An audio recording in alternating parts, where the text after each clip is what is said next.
नमस्कार दोस्तों, स्वागत है आपका इन्वेस्टिंग दर्पण की एक और नॉलेजफुल वीडियो में। और आज इस वीडियो में मैं आपसे डिस्कस करूंगा भारत रसायन लिमिटेड को। दोस्तों बात करें भारत रसायन लिमिटेड की तो यह एग्रोकेमिकल की एक शानदार कंपनी है, लेकिन इस कंपनी के साथ बीते कुछ दिनों से कुछ ज़्यादा अच्छा नहीं देखने को मिल रहा है। जानेंगे इसमें कि आखिर इन्वेस्टमेंट के हिसाब से यह स्टॉक कैसा दिखाई देता है और इसमें जो बड़ी गिरावट हो सकती है उसके पीछे क्या बड़ा कारण है। तो बने रहिए वीडियो में। बात करें भारत रसायन लिमिटेड की तो इसका मार्केट प्राइस 9,222 रुपये दिखाई देता है और बीते दिन 9 अगस्त को इसमें 0.67% की गिरावट देखने को मिली है। बात करें भारत रसायन लिमिटेड की तो यह केमिकल सेक्टर से जुड़ी हुई एक कंपनी है। केमिकल सेक्टर के रिटर्न्स कुछ ज्यादा अच्छे नहीं दिखाई दे रहे हैं। उसी तरह से भारत रसायन के रिटर्न्स को भी देख लेते हैं कि आखिर इसके रिटर्न्स कैसे रहे। बात करें 5 दिन के रिटर्न्स की तो 5 दिन में 0.30% के नेगेटिव रिटर्न दिए और एक महीने में अगर हम देखें तो 2.18% के नेगेटिव रिटर्न रहे। बात करें 6 महीने की तो 6 महीने में 3.77% के रिटर्न दिए और बात करें ईयर टिल डेट की तो 6.62% के रिटर्न दिए। और बात करें इसके एक साल के रिटर्न की तो एक साल में इसने 21% से ज़्यादा के नेगेटिव रिटर्न दिए और 5 साल में अगर हम देखें तो 5 साल में 16.5% के मात्र रिटर्न दिखाई दे रहे हैं। दोस्तों बात करें भारत रसायन की तो इसके 5 साल के रिटर्न काफ़ी कम दिखाई दे रहे हैं। बात करें केमिकल सेक्टर की तो ऐसा नहीं है कि 5 साल में रिटर्न 16% के आसपास ही रहे। दोस्तों बात करें भारत रसायन की तो यह स्टॉक इन्वेस्टमेंट के हिसाब से कैसा दिखाई देता है यह हम आगे देखेंगे, लेकिन इसके रिटर्न्स की बात हम करें तो रिटर्न्स इसके कुछ खास नज़र नहीं आ रहे हैं। अगर आपने भारत रसायन में होल्डिंग ले रखी है तो यह वीडियो आपके लिए बहुत ज़रूरी होने वाली है और अगर आप इसमें फ्रेश पोजीशन बनाना चाहते हैं तो भी यह वीडियो आपके लिए बहुत खास होगी। मैं मार्केट अपडेट और मार्केट से जुड़ी जानकारी की वीडियो लाता ही रहता हूं। अगर आप चैनल पर नए हैं तो चैनल भी सब्सक्राइब कर लें ताकि आपसे आने वाली वीडियोज मिस ना हो। बात करें बीते दिन 9 अगस्त को हुए कारोबार की क्वांटिटी ट्रेड को अगर हम देखें तो मात्र 28 दिखाई दे रही है और डिलीवरी क्वांटिटी को अगर हम देखें तो 18 दिखाई दे रही है। परसेंटेज में इस डिलीवरी को देखा जाए तो 64.29% रही है। दोस्तों आपको यकीन नहीं होगा, भारत रसायन की अगर हम बात करें तो मात्र 28 शेयर्स डिलीवर होते हुए दिखाई दे रहे हैं।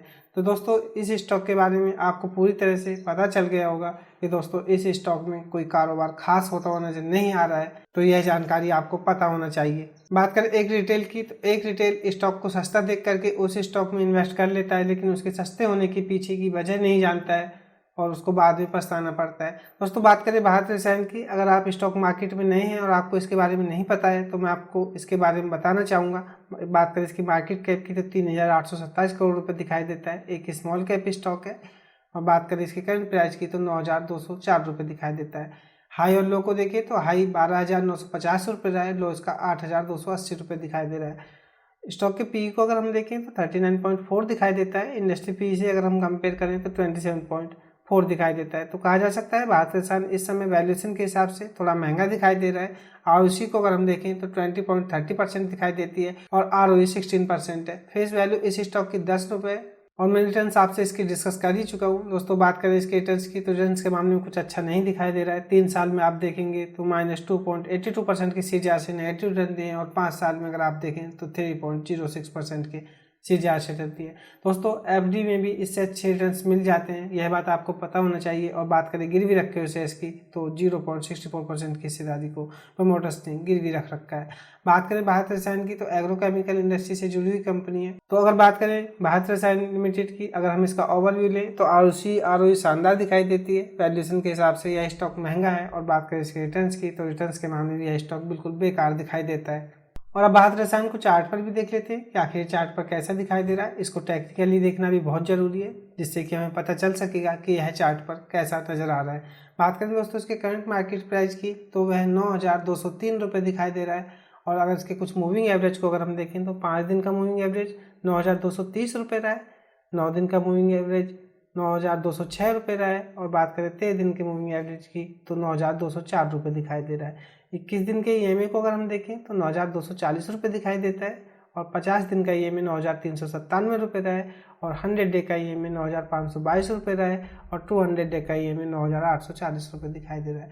तो आप इस स्टॉक को देखिएगा दोस्तों, ये अपने 200 डे के ईएमए, 100 डे के ईएमए और 50 डे के ईएमए से नीचे ट्रेड कर रहा है और इस समय यह अपने सारे छोटे मूविंग दूरी के एवरेज से भी नीचे ट्रेड करता हुआ नजर आ रहा है। तो कहा जा सकता है कि इस समय भारत रसायन चार्ट पर काफ़ी वीक नजर आ रहा है। और इसके एमएसडी को अगर आप देखें तो यह भी -69 दिखाई दे रहा है, जिसका मतलब यह है दोस्तों कि यह इस समय बॉटम लाइन से नीचे दिखाई दे रही है।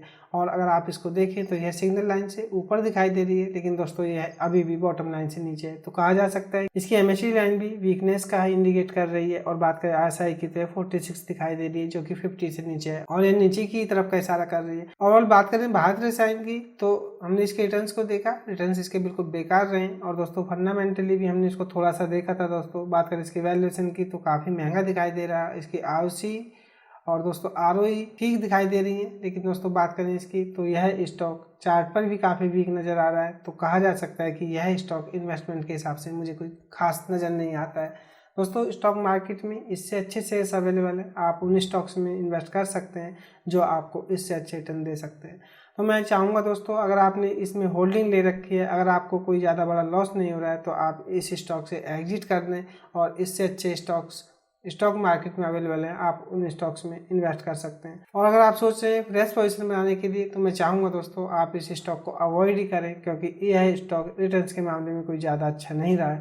दोस्तों हम स्टॉक मार्केट में रिटर्न्स के लिए ही आते हैं और हमें अगर 5 साल में भी नेगेटिव रिटर्न देखने को मिले तो यह दोस्तों इन्वेस्टमेंट का कोई पर्पस नहीं बनता है। और जिस तरह से चार्ट पर वीक नज़र आ रहा है, हो सकता है इसमें आपको बड़ी गिरावट देखने को मिले। और दोस्तों इसमें जो बड़ी गिरावट के पीछे बड़ा कारण हो सकता है वह मैं आपसे अभी डिस्कस करने जा रहा हूँ। इसके क्वार्टरली रिजल्ट आ चुके हैं जून क्वार्टर के। दोस्तों बात करें इसके Q1Q की, अगर मार्च 23 से जून 23 को कंपेयर करें तो आप देखिएगा मार्च 23 में सेल्स जहाँ 305 करोड़ रुपए के आसपास थी, जून 23 में घट करके 239 करोड़ रुपए हो गई हैं। तो इनकी सेल्स क्वार्टर बेसिस के हिसाब से काफ़ी गिर चुकी हैं। और बात करें एक्सपेंस की तो मार्च 23 में जहाँ 246 करोड़ रुपए के आसपास थे, जून 23 में घटे हैं जो कि 233 करोड़ रुपए हो गए। तो जिस तरह से सेल्स कम हुई हैं उस तरह से इनके एक्सपेंस भी कम होते नजर आ रहे हैं। और आप ऑपरेटिंग प्रॉफिट को देखिएगा, हैरान हो जाएंगे। मार्च 23 में जहाँ 59 करोड़ रुपए के आसपास था, जून 23 में घट करके मात्र 5.5 करोड़ रुपए रह गया। तो दोस्तों कहा जा सकता है कि ऑपरेटिंग प्रॉफिट में इनकी काफ़ी बड़ी गिरावट देखने को मिल रही है। और नेट प्रॉफिट को अगर आप देखेंगे तो मार्च 23 में जहाँ 32 करोड़ रुपए था, जून 23 में घट करके दोस्तों 1 करोड़ रुपए से भी कम रह गया है। तो बात करें दोस्तों इसकी नेट प्रॉफिट में भारी गिरावट देखने को मिल रही है। तो ओवरऑल बात करें इसके Q1Q की तो दोस्तों यह काफ़ी ख़राब दिखाई दे रहे हैं और आज इसके Q1Q का असर आज स्टॉक मार्केट में भी देखा जा सकता है। दोस्तों आज हो सकता है इस स्टॉक में आपको बड़ी गिरावट देखने को मिले, तो आप इस स्टॉक से दूर रहिएगा। कंपनी की बैलेंस शीट भी आपसे डिस्कस कर देता हूँ। रिजर्व्स को अगर हम देखें तो 897 करोड़ रुपए दिखाई देते हैं और बात करें बोरिंग की तो मात्र 28 करोड़ रुपए। तो कंपनी के पास रिजर्व्स बढ़े हैं और बोरिंग कम हुई है। और बात करें दोस्तों इसकी बैलेंस शीट की तो बैलेंस शीट इसकी शानदार है। बात करें भारत रसायन की तो मैंने आपसे इसके Q1Q को डिस्कस किया है जो कि काफ़ी खराब रहे, जिनका असर आज इसके स्टॉक प्राइस पर देखने को मिल सकता है। और दोस्तों ईयर ऑन ईयर बेसिस के हिसाब से आप इसकी परफॉर्मेंस को देखिए तो आपको इसकी स्थिति का अच्छी तरह से पता चलेगा।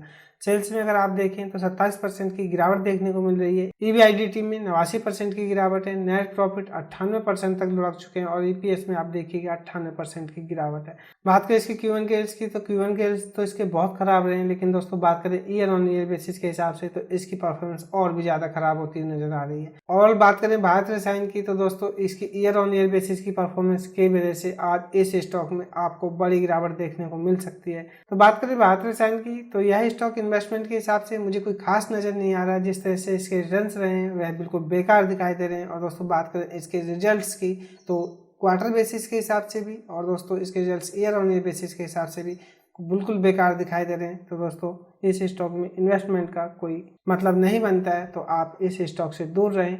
इन्वेस्टिंग दर्पण यूट्यूब चैनल पर मेरी कोशिश हमेशा यही रहती है, अगर मैं आपसे अच्छे स्टॉक्स डिस्कस करता हूं तो मैं आपसे बुरे स्टॉक्स भी डिस्कस करता हूं दोस्तों, ताकि आप इन बुरे स्टॉक्स के चक्कर में ना फंस सकें। तो दोस्तों यह थी खास अपडेट भारत रसायन लिमिटेड को लेकर के। मैंने आपसे इसके रिजल्ट्स को भी डिस्कस किया और इसका ओवरव्यू भी दिया। दोस्तों यह कंपनी कोई खास नज़र नहीं आ रही है। तो यह खास अपडेट की वीडियो आपको कैसी लगी और आपकी भारत रसायन स्टॉक को लेकर के क्या राय है मुझे कमेंट करके बताएं। और अगर आपको वीडियो अच्छी लगी हो तो वीडियो को लाइक करें, शेयर करें और आपने चैनल को सब्सक्राइब नहीं किया है तो चैनल भी सब्सक्राइब कर लें। मार्केट अपडेट और मार्केट से जुड़ी जानकारी की वीडियो मैं लाता ही रहता हूँ। तो चलिए मिलते हैं फिर किसी नई वीडियो में, तब तक के लिए नमस्कार।